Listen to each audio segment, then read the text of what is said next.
وجعلنا من بين أيديهم سدا ومن خلفهم سدا فأغشيناهم فهم لا يبصرون وسواء عليهم أأنذرتهم أم لم تنذرهم لا يؤمنون إنما تنذر من اتبع الذكر وخشي الرحمن بالغيب فبشره بمغفرة وأجر كريم إنا نحن نحيي الموتى ونكتب ما قدموا وآثارهم وكل شيء أحصيناه في إمام مبين واضرب لهم مثلا أصحاب القرية صدق الله مولانا العظيم وصدق رسوله النبي الأمي الكريم ونحن على ذلك لمن الشاهدين والشاكرين والحمد لله رب العالمين. اللہ سورہ یاسین کی ابتدائی آیات میں اللہ تبارک و تعالیٰ نے قرآن مجید فرقان حمید کی صداقت و حقانیت بیان فرمائی اور ساتھ ہی اللہ تبارک و تعالیٰ نے رسول اللہ صلی اللہ علیہ وآلہ وسلم کی رسالت کی گواہی دی کہ بے شک آپ میری طرف سے بھیجے ہوئے رسولوں میں سے ہیں اور سیدھے راستے پہ ہیں. اور قرآن مجید یہ عزیز رحیم ذات کی طرف سے نازل کردہ مقصد اس کا کیا ہے تاکہ آپ ایسی قوم کو ڈرائیں کہ ان کے آباء و اجداد کو قریبی زمانے میں نہیں ڈرایا گیا ہے تو وہ غفلت میں پڑے ہوئے ہیں. البتہ اس سب کے باوجود ان میں سے اکثر لوگوں کو یہ بات ثابت ہو چکی ہے کہ وہ ایمان نہیں لائیں. آج اللہ تبارک و تعالیٰ نے ایک تو منکرین قرآن کی حالت ذکر فرمائی ہے جو آخرت میں ہوگی اور ساتھ اللہ تبارک و تعالیٰ نے اہل ایمان کے کچھ اوصاف بیان فرمائے.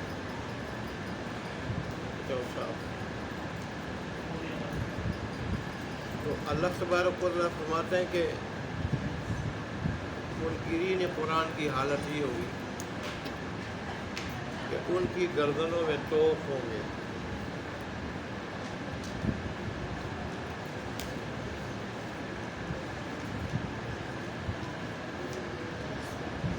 اور یہ توق توڑیوں تک ہوں گے, توڑیوں تک کٹے ہوئے ہوں گے. تو اس کی وجہ سے ان کے سر آگے سے اوپر کو اٹھے ہوئے ہوں گے, سر جھکا نہیں سکیں.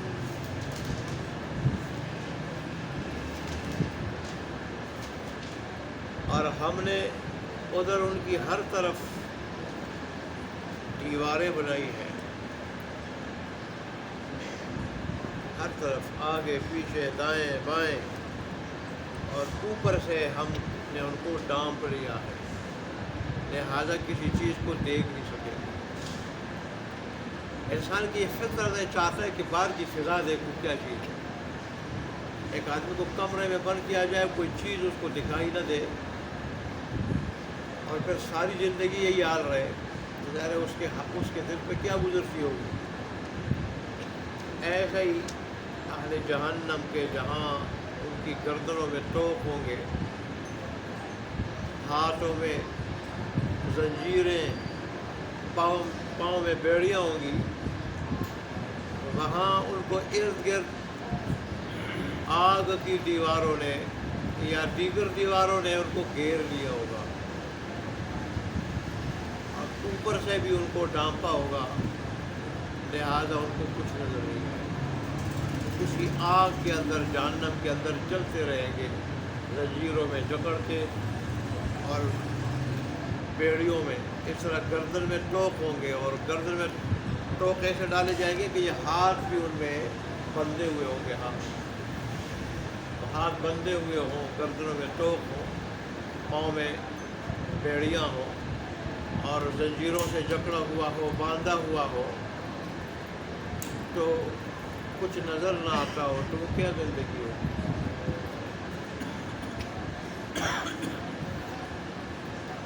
تفسیر معالم التنزیل والے نے ان آیت کی شأن نزول میں لکھا ہے، اور آیات کے الفاظ میں اس کی گنجائش ہے کہ ایک مرتبہ رسول اللہ صلی اللہ علیہ وسلم بیت اللہ کے پاس اونچی آواز سے قرآن پڑھ رہے تھے۔ مشرکین مکہ کو ناگوار ہوا کہ اونچی آواز میں قرآن پڑھ رہے ہیں، تو وہ رسول اللہ صلی اللہ علیہ وآلہ وسلم پہ حملہ آور ہوئے۔ اللہ تبارک و تعالیٰ نے ان کو یہ سزا دی کہ ان کے جو ہاتھ تھے وہ گردنوں کے ساتھ چپک گئے، وہ ہاتھ نہ اٹھا سکے رسول اللہ صلی اللہ علیہ وسلم پہ، اور ہاتھ ان کی جو ہے نا وہ گردنوں سے چپک گئے، اور وہ اندھے ہو گئے، بینائی بھی چلی گئی۔ ایک اندھا ہو جائے آدمی، سارا جہان ہی تاریک ہو جائے، پھر ہاتھ بھی یہاں چمٹ جائے، تو یہ عذاب ان پہ اللہ نے اتارا۔ تو پھر وہ منچے کرنے لگے رسول اللہ صلی اللہ علیہ وسلم سے کہ آپ اللہ سے دعا کریں، آپ کو اللہ کا واسطہ، رشتہ داری کا واسطہ، رشتے کا واسطہ اللہ سے دعا کریں، اللہ کی مصیبت دور کر دے۔ اس نے دعا فرمائی تو مصیبت دور ہو گئی۔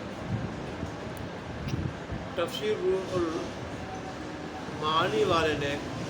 اور ایک اور واقعہ لکھا ہے، وہ کہتے ہیں ابو جہل ایک مرتبہ رسول اللہ نماز پڑھ رہے تھے، تو ابو جہل نے پتھر لے کے، ہاتھ پہ پتھر لے کے رسول اللہ صلی اللہ علیہ وسلم کو سر پہ مارنے کے، سر مبارک پہ مارنے کا اس نے ارادہ کیا، اور کہا کہ آج پتھر مار کے سر کچل ڈالوں گا۔ تو وہ جب آگے گیا تو اس کا ہاتھ پتھر سمیت ادھر، ظاہر اس ہاتھ یوں تک لاتا ہے، تو وہ پتھر سمیت ہاتھ ادھر گردن کے ساتھ چپٹ گیا، اور اس کی چیخیں نکلی، چیختا چلاتا ہوا جب اور کافروں کے پاس گیا،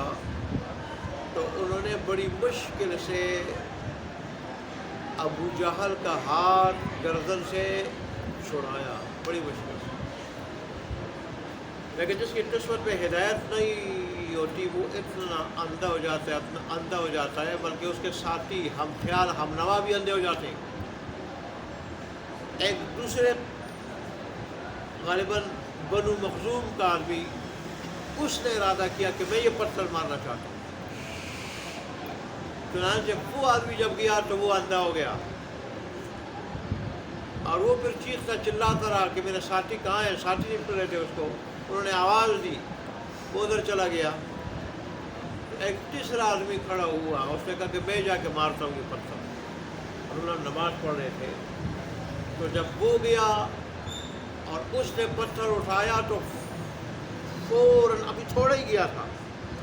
تھا، فوراً واپس بھاگ آیا، اور پھر بدھی کے بل گر پڑا ہو۔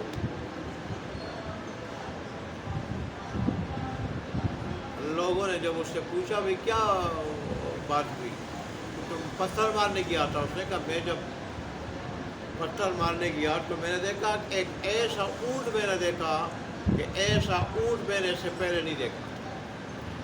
ایسا اونٹ میں نے زندگی میں پہلا نہیں دیکھا، ایسا اونٹ تھا، اور میں اگر آگے بڑھتا تو وہ اونٹ مجھے کھا جاتا، تو ایسا عجیب و غریب، اور مجھے کھانے کے لیے تیار کھڑا تھا، مجھے اس کی گھبراہٹ کی وجہ سے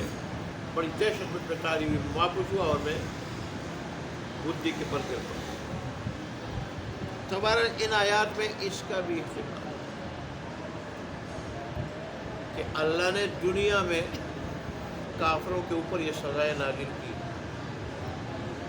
لیکن آخرت میں تو یہ سزا نازل ہوگی ان پر،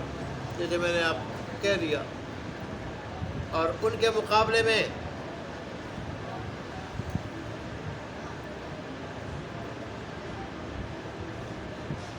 اہل ایمان ہے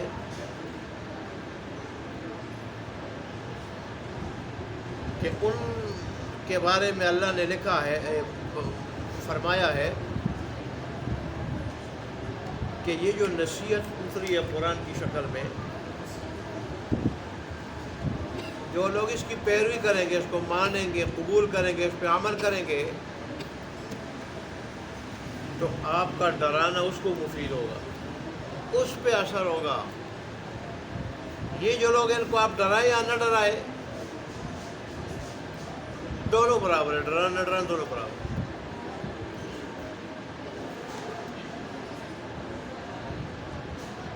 بعض مفسرین نے ان آیت کی تفسیر اس طرح کی ہے کہ قبول حق کے اعتبار سے، ہدایت کو قبول کرنے کے اعتبار سے، گویا کہ ہم نے ان کی گردنوں میں توق ڈال کے، ہاتھ ان کے ساتھ باندھ کے، آگے پیچھے رکاوٹیں آڑے کھڑی کر کے، اوپر سے ان کو ڈانپ دیا۔ اب ان کو قرآن کی حقانیت اور ہدایت ہونا یہ نظر نہیں آئے گا۔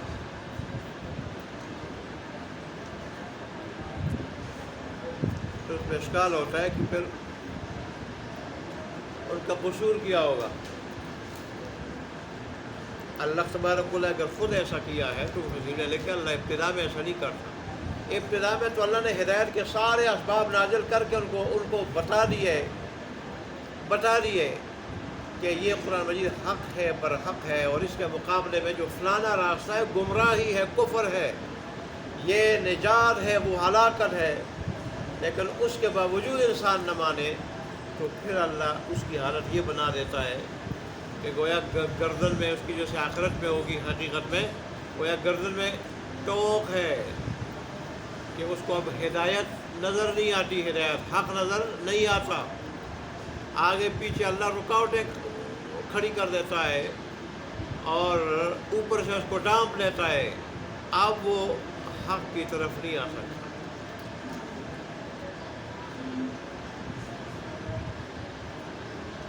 اللہ صلی اللہ علیہ وسلم ایسے لوگوں کو ڈرانا نہ ڈرانا دونوں برابر ہے۔ ڈرانا ان لوگوں کو مفید ہوگا جو قرآن مجید کی پیروی کریں اور رحمان سے، اپنے رب سے، رحمان سے جو رحمان الرحیم ہے، بن دے کے ڈرے، بن دے کے۔ اب دیکھیں اس دور کے جو لوگ ہیں، نہ انہوں نے وحی کو دیکھا، نہ رسول اللہ صلی اللہ علیہ وسلم کو دیکھا اور نہ رب کو دیکھا، نہ جنت دوزخ کو دیکھا ہے، لیکن اللہ اور اس کے رسول کے ارشادات پہ کیا ہے، ایمان ہے، اس کی وجہ سے رب سے ڈرتے بھی ہیں، رب کی باتیں مانتے بھی ہیں۔ تو ایسے لوگ جو اللہ تبارک و تعالیٰ کے نبی کو بھی نہ دیکھیں اور وہ اللہ تبارک و تعالیٰ کے وعد و وعیدوں پہ یقین کر کے اللہ کی فرمان برداری اختیار کریں، نافرمانی سے اپنے آپ کو بچائیں، اللہ نے فرمایا ایسے لوگوں کو میری طرف سے مغفرت اور عزت والے اجر کی خوشخبری سنا دے۔ اللہ ہمیں ان میں بنا دے کہ اللہ ہمیں معاف بھی کر دے اور ہمیں عزت والا اجر بھی عطا کرے۔ پھر اللہ تبارک و تعالیٰ نے فرمایا کہ دیکھو، اس کے بعد پھر جزائے عمل کا اور محاسبہ اعمال کا ذکر فرمایا کہ ہم مردوں کو زندہ کریں گے اور جو کچھ انسان آگے بھیج رہے ہیں ان کو ہم لکھ رہے ہیں، اور انسان کے نشانات کو، اب نیک اعمال کے علاوہ نشانات پھر کیا ہے؟ نشانات بعض ایسے اعمال ہیں کہ دنیا کے سے جانے کے بعد بھی وہ باقی رہتے ہیں، جیسے علم ہے، جیسے صدقہ جاریہ ہے، جیسے اولاد کی تربیت کی ہو، وہ دعائیں کریں۔ ایسے ہی انسان نے کوئی ایسی اچھی رسم جاری کی ہو جس پہ لوگ چل رہے ہوں، تو جہاں لوگوں کو اس کا اجر مل رہا ہے تو اس کو بھی اجر مل رہا ہے اور ان کے اجر میں کمی نہیں کی جاتی۔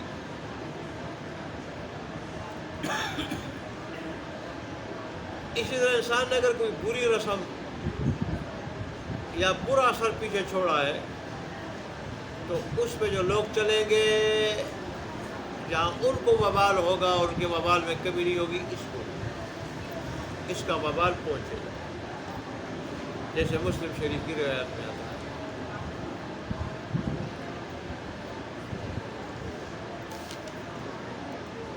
ایسے ہی آثار قدموں کے نشانات کو بھی کہا جاتا ہے کہ انسان جب کسی نیکی کی طرف چلتا ہے تو اس کے قدم لکھے جاتے ہیں، قدم لکھے جاتے ہیں۔ ایسے ہی برائی کی طرف اگر جاتا ہے تو بھی اس کے قدم لکھے جاتے ہیں۔ جیسے ایک مرتبہ مسجد نبوی کے پاس کچھ گھر خالی ہو گئے تو قبیلہ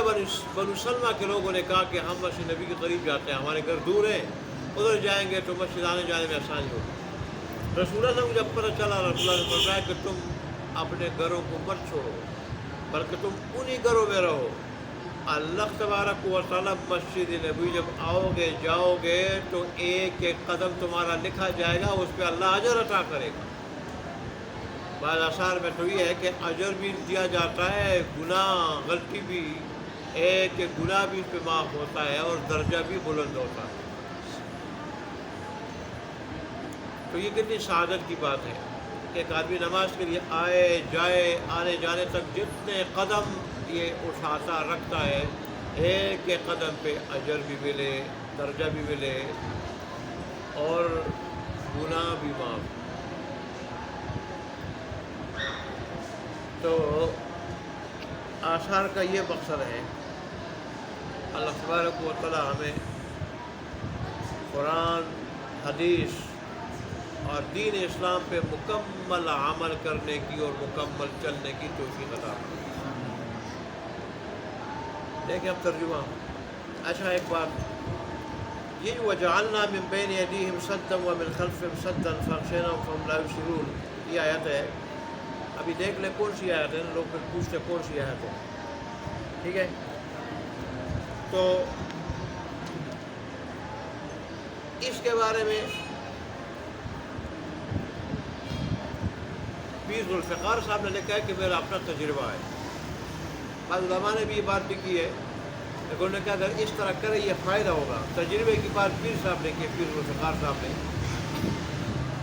انہوں نے کہا تھا کہ میرا اپنا تجربہ ہے، میں کئی ایسے گوروں کے ملکوں میں گیا، وہاں بڑی چھان بین کر رہے تھے اور لوگوں کو واپس کر رہے تھے، اور خاص کر مجھ جیسے پگڑی اور داڑھی والے، ان دنوں میں وہ طالبان کا جو پرویز مشرف کا دور تھا، پگڑی اور داڑھی والے امریکہ نے بڑے ان کو دہشت گرد جو مشہور کیا تھا۔ چھان بین ہو رہی تھی، میں نے یہ آیت 2-3 مرتبہ پڑھ کے ان تفتیش کرنے والے، چھان بین کرنے والوں کی طرف میں نے پھونکی، تو میں گیا، انہوں نے مجھ سے پوچھا تک نہیں، بس پاسپورٹ دے کر جاؤ، چلا گیا۔ حالانکہ میرے سر پہ عمامہ تھا، چہرے پہ سفید داڑھی تھی اور ان کے ہاتھ میں لاٹھی بھی ہوتی ہے، عصا، لیکن اس کے باوجود کہتے مجھ سے پاسپورٹ لیا، دیکھا ہے اس نظر کہ جاؤ۔ تو یہ اس کا اثر ہے۔ پھر وہ کہہ رہے ہیں کہ میرا طالب علم کو، جو کالج کا طالب علم تھا، اس کو میں نے یاد بتائی تھی۔ وہ طالب علم بتا رہا تھا کہ ایک مرتبہ میں کالج جاتے ہوئے مجھے تاخیر ہو گئی بڑی، تو پرنسپل ہمارا بڑا سخت تھا، وہ آگے کھڑا تھا، تو وہ اور لڑکے جو جا رہے تھے ان کی بےزتی کر رہا تھا یا مار پٹائی کر رہا تھا۔ تو میں جب پہنچا، میں نے یہ آیت 3 مرتبہ پڑھی اور پرنسپل کی طرف پھونکی، میں اس کے سامنے سے گزرا، اس نے مجھے کچھ نہیں کہا۔ تو اس آیت کا یہ اثر ہے کہ اگر کہیں خطرہ ہو 3 مرتبہ یہ پڑھے، وَجَعَلْنَا مِن بَيْنِ أَيْدِيهِمْ سَدًّا وَمِنْ خَلْفِهِمْ سَدًّا فَأَغْشَيْنَاهُمْ فَهُمْ لَا يُبْصِرُونَ۔ 9 نمبر آیت ہے سورہ یاسین۔ اس 9 نمبر آیت کو کوئی پڑھے تو جیسے یہ دیکھیں، اب بعض روایت میں آپ نے پڑھ لیا، سن لیا کہ رسول اللہ صلی اللہ علیہ وسلم پہ حملہ کرنے کے لیے گئے، اندھے ہو گئے، کافر حملہ کرنے کے لیے گئے، اندھے ہو گئے، ہاتھ اٹھائے تو ہاتھ گردن کے ساتھ چپک گئے۔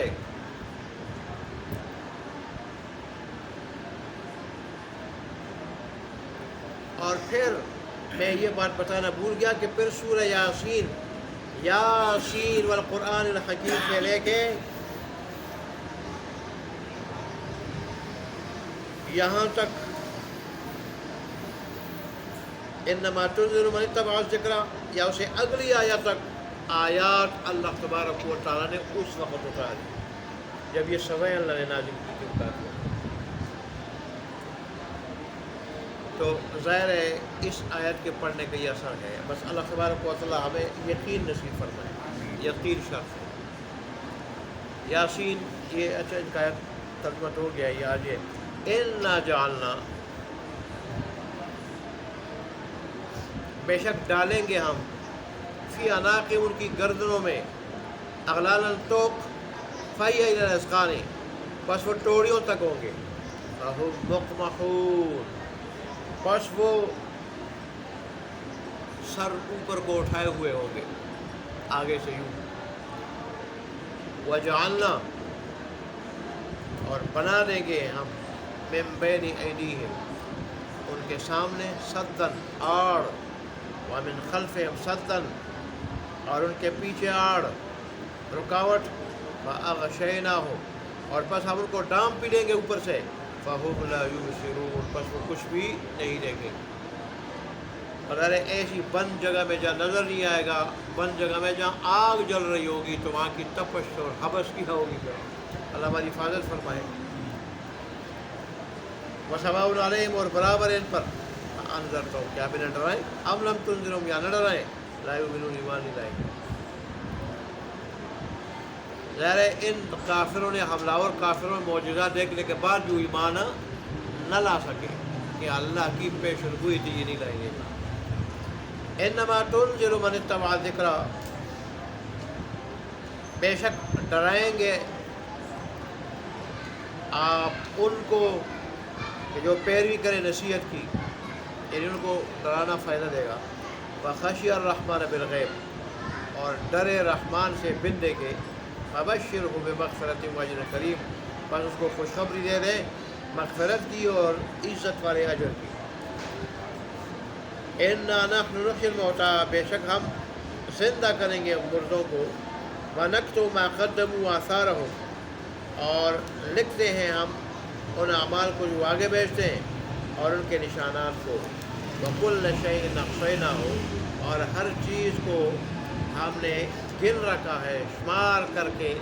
لکھ لیا ہے، فی امام مبین،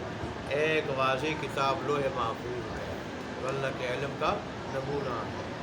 واخر دعوانا الحمد